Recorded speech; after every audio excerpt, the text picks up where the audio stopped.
और अब वक्त हो गया 8 की फाइट का। मैं रविंद्र सिंह आपके साथ। आज का मुद्दा एक देश एक चुनाव, किसको तनाव? लोकसभा में एक देश एक चुनाव के लिए 129वां संविधान संशोधन बिल पेश किया गया। बिल के लिए पहले इलेक्ट्रॉनिक वोटिंग कराई गई। कुछ सांसदों की आपत्ति के बाद वोट संशोधित करने के लिए फिर से पर्ची से मतदान हुआ। बिल को पेश करने के पक्ष में 269 और विपक्ष में 198 198 मत पड़े। कांग्रेस समेत कई दलों ने इस बिल का विरोध किया। एसपी सांसद धर्मेंद्र यादव ने कहा कि one nation one election bill BJP की देश में तानाशाही लाने की कोशिश है।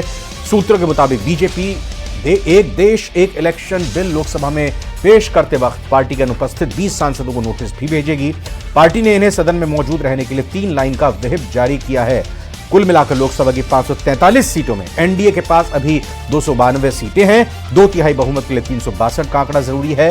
राज्यसभा की 245 सीटों में एनडीए के पास अभी 112 सीटें हैं। वहीं 6 मनोनीत सांसदों का भी उसे समर्थन है। राज्यसभा में 2/3 बहुमत के लिए 164 सीटें जरूरी हैं।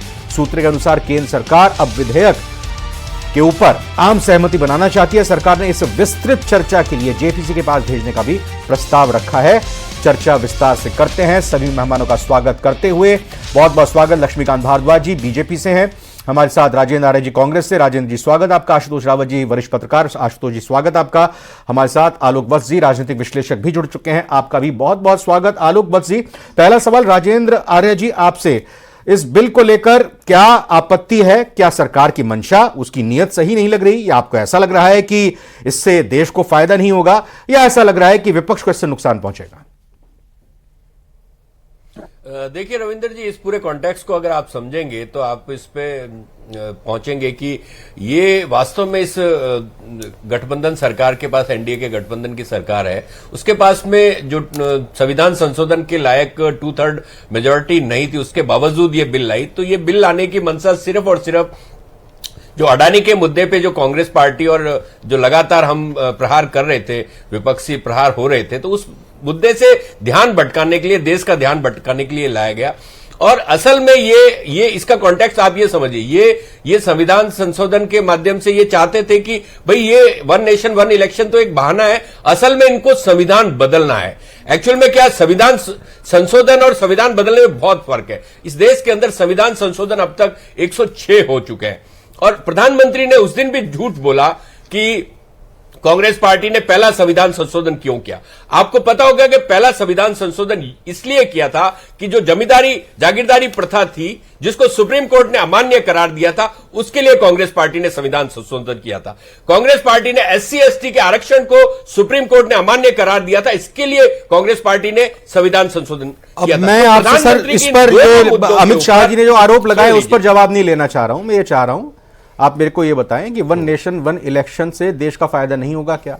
आजादी के बाद 4-4 बार एक साथ देश में चुनाव हुए हैं, अब क्यों नहीं हो? देखिए, वो जो लोकतंत्र का पहला दौर था, उसके बाद में जैसे जैसे 1967 तक में चुनाव हुए, उसके पीछे एक ये रीजन था कि चूंकि राज्यों के अंदर एक सरकार चुनी जाती है, राज्यों के अंदर अगर कोई सरकार अल्पमत में आ गई या 5-6 महीने में गिर गई तो वो टेन्योर डिस्टर्ब हो जाता है। आप केंद्र सरकार के मामले में तो सोच सकते हैं, लेकिन राज्यों का ये मामला संभव नहीं है। कांग्रेस पार्टी और इंडिया गठबंधन पूरी तरीके से इस जो संविधान संशोधन का विरोध करता है। उन्होंने कहा कि ये संविधान का जो हमारा मूल ढांचा है या ये पूरी तरीके से असंवैधानिक है, तथा इसके अंदर जो संघीय स्वरूप है, फेडरल स्ट्रक्चर है, उसके ऊपर भी लक्ष्मीकांत जी जवाब देंगे आपकी इन तमाम बातों का धारणा। लक्ष्मीकांत जी आरोप कि भाई दरअसल मंशा है, सुन लीजिए, चुनाव आयोग को असीमित शक्तियां देगा जो राष्ट्रपति को रविंद्र जी सलाह देने के लिए शक्तियां होंगी। बिल्कुल स्पष्ट बात है कि बाबा साहब भीमराव अंबेडकर ने जब संविधान बनाया था तो उस संविधान में कहीं पर भी नहीं लिखा हुआ था कि देश में अलग अलग चुनाव होंगे,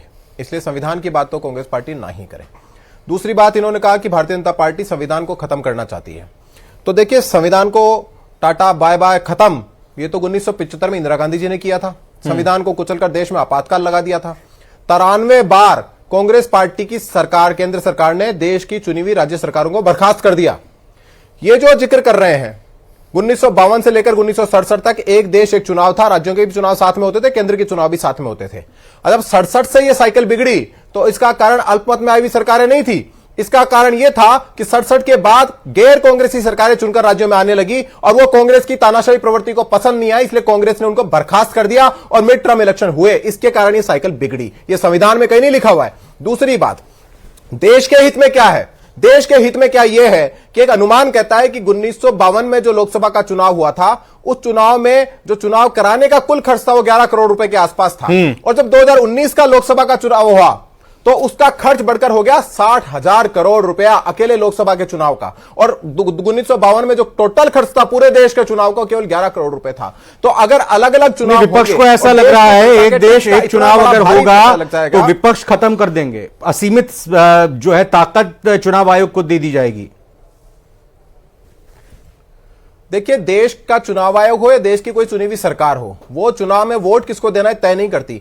देश की 140 करोड़ जनसंख्या में जिनको वोट देने का अधिकार है वो तय करता है कि उसको सरकार किसकी बनानी है। आपने कई सारे ऐसे उदाहरण देखे होंगे रविंद्र, जब लोकसभा का चुनाव हुआ, अभी हाल ही में 2019 का चुनाव देख लीजिए, जब उड़ीसा का चुनाव लोकसभा चुनाव के साथ हुआ था तो बंपर सीटें हमारी लोकसभा में जीत कर आई थी, देश में सरकार हमारी बनी थी और उड़ीसा में हमारे खिलाफ सरकार बनी थी।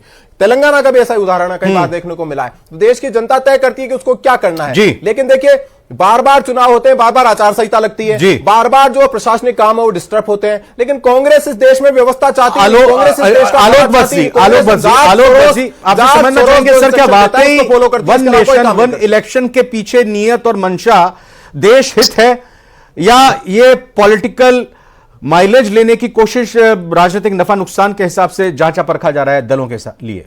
देखिए रविंद्र जी, शुरू में जब हमने आजादी प्राप्त की थी तो हमारे यहाँ वन नेशन वन इलेक्शन होता था। 67 से ये सिलसिला टूटा और इसके टूटने के पीछे कांग्रेस द्वारा बर्खास्त की गई सरकारें थी। उसके बाद ये क्रम टूटता ही चला गया। आज जिस तरीके से पैसा खर्च होता है और जिस तरीके से चुनाव के वक्त आचार संहिता लग जाती है, पूरा काम ठप हो जाता है सरकारी दफ्तरों में। कोई काम नहीं करना चाहता है, फाइल को हाथ तक लगाना नहीं चाहता है कोई। अगर साल में 2-3 बार इस तरीके के चुनाव होते गए तो समझिए कि 300। नहीं तो आलोक जी, विपक्ष क्यों आपत्ति जता रहा है? क्षेत्रीय दलों को यह आशंका है कि वो खत्म हो जाएंगे, चुनाव जो है चुनाव नेशनल मुद्दों पर ही लड़ा जाएगा उनके। भारत जैसे देश में जितनी खर्च होती है 60,000 करोड़ के लगभग, अगर सारे चुनाव एक साथ होंगे तो सबसे पहले तो सरकारी दफ्तरों में काम करने के लिए टाइम ज्यादा मिलेगा। जो लोग मारे फिरते हैं चुनाव के वक्त, विपक्ष क्यों नहीं समझ रहा है इस बात को? अगर ऐसा है तो खर्चा कम होगा और एक बार में इलेक्शन संपन्न होके जिसको चुनना है पूरी आजादी है और ये सारा मामला खत्म। नहीं सर, आलोक जी, विपक्ष क्यों नहीं समझ रहा है? अगर ऐसा है तो काम करने के, अपने काम कराने के लिए सरकारी दफ्तरों में चक्कर नहीं काटना पड़ेगा, ये स्पष्ट है। ठीक है, मैं आशुतोष जी से पूछता हूं, विपक्ष क्यों आपत्ति जता रहा है? और भाई अगर 1952, 57, 62, 67 में एक साथ चुनाव हुए हैं तो फिर यह भी क्या पता मांग आ जाए कि भाई बैलेट पेपर से भी तो 2000 से पहले साल 2000 से पहले चुनाव होते थे, बैलेट पेपर से भी चुनाव हो जाए, ठीक है, ईवीएम क्यों?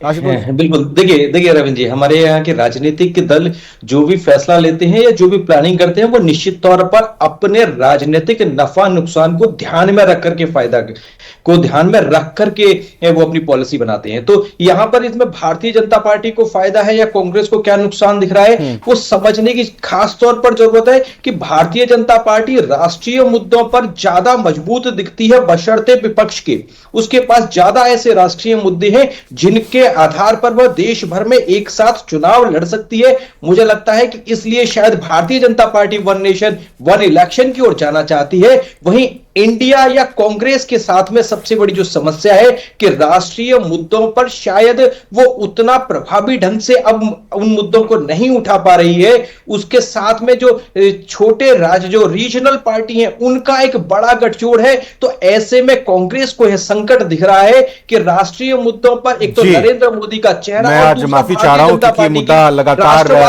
बना रहेगा, बरकरार रहेगा। आज वक्त मेरे पास इतना ही रहा, आगे इस पर जरूर चर्चा करेंगे। फिलहाल चारों मेहमानों का बहुत बहुत धन्यवाद। लेकिन अगर कोई भी फैसला संसद की तरफ से होता है, सरकार की तरफ से होता है, वो हर एक भारतवासी हिंदुस्तानी के और देश के हित में ही होना चाहिए।